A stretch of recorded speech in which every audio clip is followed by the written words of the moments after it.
Welcome back to the Introduction to MEMS series. We are going to talk about uh, processes for integrating mechanical elements on chip. It's called micromachining in particular. In this particular series, we had discussed about introduction, why semiconductor is important, a quick overview of the chip industry, uh, talked about the facilities and cost. We are now in the process of discussing semiconductor processes. The micromachining process refers to using semiconductor VLSI processes to make mechanical elements on silicon surface, on silicon substrate. This is actually a very interesting process because if you look at the precision of manufacturing, traditionally people use injection molding. You can get to about 0.2 millimeters of tolerance. Die casting, 0.2. CNC, numeric controlled machining, computer numeric control, 0.1 millimeter.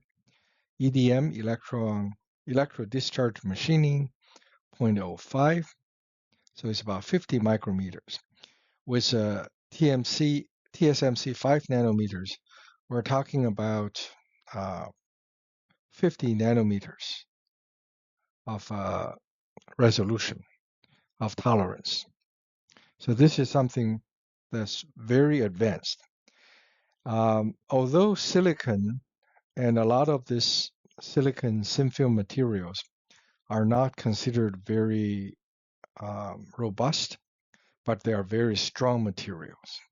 So they are almost as strong as steel, but they are not as robust as steel or some of the metal. So you have to use it very carefully. The processing equipment include lithography, deposition, and etching. As we discussed earlier, the semiconductor process involves rounds and rounds of the cycle. The cycle include lithography patterning, adding materials, subtracting materials until the desired device is completed. Silicon bulk micromachining can be used to create rather three-dimensional structures. There's anisotropic etching where the etching rate in different crystal orientations are different, and isotropic etching where the etch rate in different orientations are the same. So using anisotropic etching, you can form inverted cavities, uh, vertical structures, and so the silicon micromachining has to be used very carefully because the material itself is not our traditional metal structures. We have talked about this before. Let's discuss this again. In terms of deposition, you have conformal deposition and non-conformal deposition. And you can combine the conformal deposition with planarization to have different profiles. Here is a illustration of how we can form a pressure sensor, silicon membrane. We start with a silicon substrate, deposit a layer of oxide, and spin coat resist, pattern the resist, and then use a resist to pattern the oxide. Then this is used to do anisotropic etching to form an inverted cavity. This can be bonded to a top silicon wafer, and the top silicon wafer can be grinded to the exact thickness as desired. Now, this is not easy because you have to consider the tolerance of both the substrate on top and the bottom. So once you form this silicon membrane, you can dope uh, resistors in there using the doping and dopant, and then you have a pressure sensor. Here is a cross-sectional view of the 3D diagram that I just showed. The bottom silicon wafer, oxide on both sides, forms a cavity, remove the oxide, bonding with the top wafer, CMP to planarize the top wafer to the desired thickness, and doping the regions to form strain gauges or piezoresistors. Now we're going to talk about another category of process called surface micromachining. This is as opposed to bulk micromachining. Surface micromachining refers to using VLSI materials and VLSI planar process. On the left-hand side, we show the mask, and on the right-hand side, we show the cross-section. We start with a silicon wafer and deposit a sacrificial layer material, such as oxide, LPCVD oxide. No mask is required here. Then we deposit a structural layer, for example, LPCVD polycrystal silicon. The crystal silicon is deposited at an elevated temperature, but you can grow this on top of the oxide with no problem. Then we have a top layer of resist. This resist forms a ring, forms a rotor. This resist is used, and then we can pattern the structural layer. After that, we deposit a second sacrificial layer. The second sacrificial layer is done in a conformal deposition, so it covers all the corners. This is very important. And then we use a second lithography layer to pattern a via hole.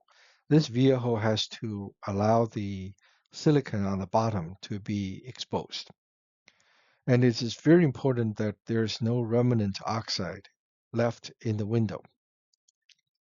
After that, we deposit polysilicon structural layer again. Use a third mask. We can pattern the top polycrystal silicon. So now the polycrystal silicon is anchored strongly to the silicon substrate.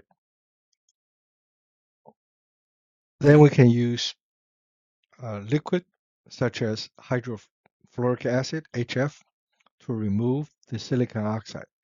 This is a very good etching system because the hydrofluoric acid etches the sacrificial material rather fast, and the etch rate on the polysilicon is very low. So the selectivity of materials is very high, and this is an ideal situation for surface micromachining. Now we talked about making sure that there's no remnant oxide. If there's any remnant oxide, such as native oxide, the HF would pop this anchor away, and this micromotor or rotor cannot be formed.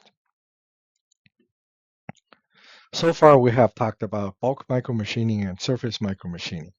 Now, let's talk about some examples of making freestanding beams. Beams and membranes are two of the most important microstructures that people form. Nearly all the MEMS devices that we talk about consist of beams or membranes. The surface micromachining process for making a freestanding silicon beam is shown here. Step 1, deposition of a sacrificial layer, such as oxide. Step 2, patterning of the sacrificial layer. using a resist. The resist is then removed. Step 3, deposition of a structural layer. In this case, is a conformal deposition. Step 4 is liquid phase removal of the sacrificial material so that the under surface is empty. Step 5 is to remove the liquid, drying. In this drying, we have to make sure that the top surface does not bind to the substrate. Otherwise, it's a problem called a stiction or sticking, and the device is dead. It is very important to fine-tune the material selection. For a two-layer process, the following requirement needs to be met. Number 1, the deposition of the structural layer cannot damage the sacrificial layer. The thermal stability requirement must be satisfied. Number 2, the patterning of the structural layer must not damage the sacrificial layer. When we use a method to etch the structural layer, we cannot touch the sacrificial material. In this case, both the chemical stability and thermal stability must be considered. Number 3, the removal of the sacrificial layer must not damage the structural layer. If you do that, then the structural layer will be undermined. So for a two-layer process, at least this requirement must be satisfied, and this actually limit the material system that's available to make this device.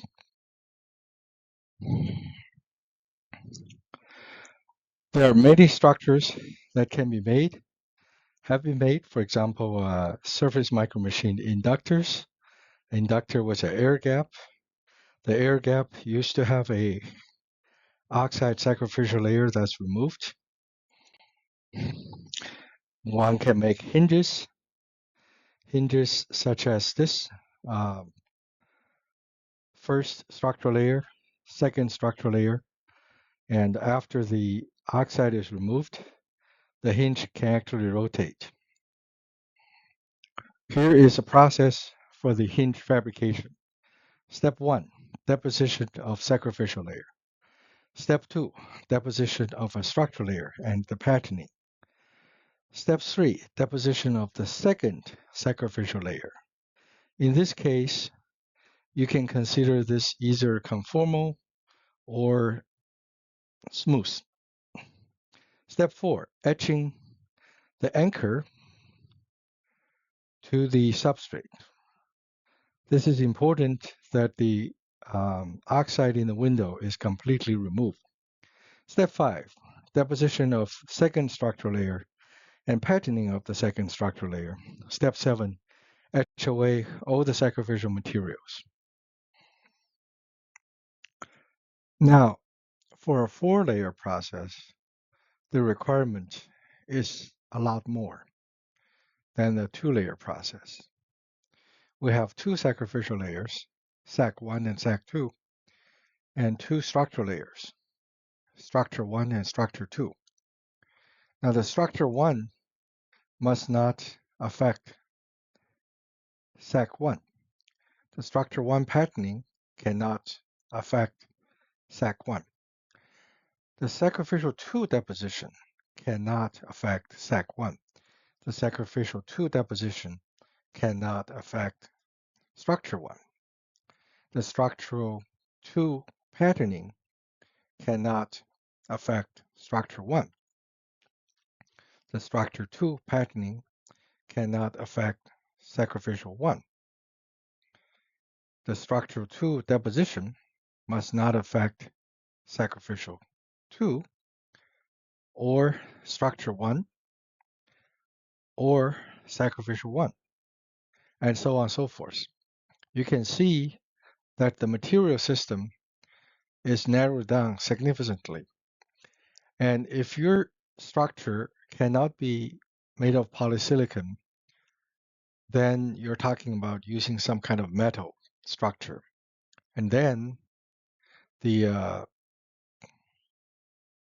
choice of materials can narrow down very rapidly. So this is a job of a process integration for a MEMS process engineer.